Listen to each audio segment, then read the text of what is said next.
Avec Aude, à Euretina, on parle des nouvelles molécules auxquelles on a accès pour la démêlade néovasculaire.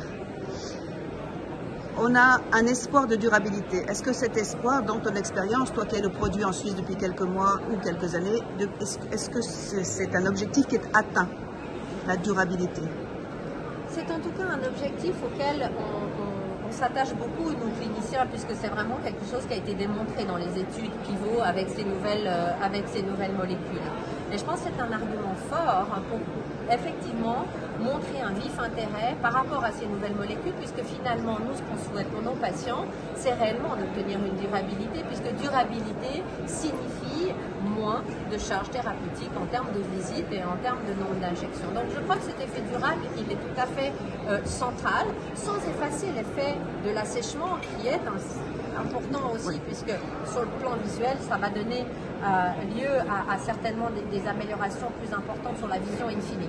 Néanmoins, si on retourne sur le durable, je peux témoigner de la chose suivante. Tout d'abord, de dire que dans les études de vraie vie qui ont pu être faites avec ces molécules à ce jour, pas seulement dans mon groupe de recherche, mais dans d'autres, il y a effectivement un allongement, parfois subtil, surtout dans les cohortes de switch, mais il y a quand même un assèchement, et ce ne sont pas des traitements qui sont, des patients qui ont été choisis, qui sont des patients faciles à traiter.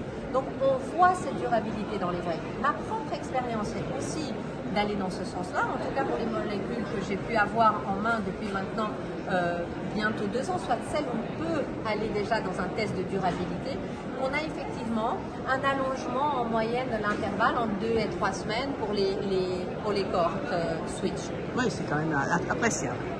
Pour les nouvelles molécules où le dosage, par exemple, peut changer, qui sont encore très fraîchement arrivées en Suisse, je peux encore pas parler sur une cohorte dans son ensemble en termes d'effets statistiques sur la cohorte, mais sur des cas choisis, puisque j'ai choisi de faire un schéma thérapeutique qui permet d'aller très rapidement dans la durabilité, avec une dose d'induction de 3 injections, mais ensuite de passer directement à une phase d'observation avec une OCT et un contrôle mensuel. Ça me permet d'aller très rapidement tester l'effet durable de façon individualisée pour mes patients. Je peux effectivement témoigner que j'ai déjà, sur des cas choisis, des patients qui ont aujourd'hui entre 2 et 3 mois d'observation et qui n'ont pas encore eu besoin de réinjection. Bien, super.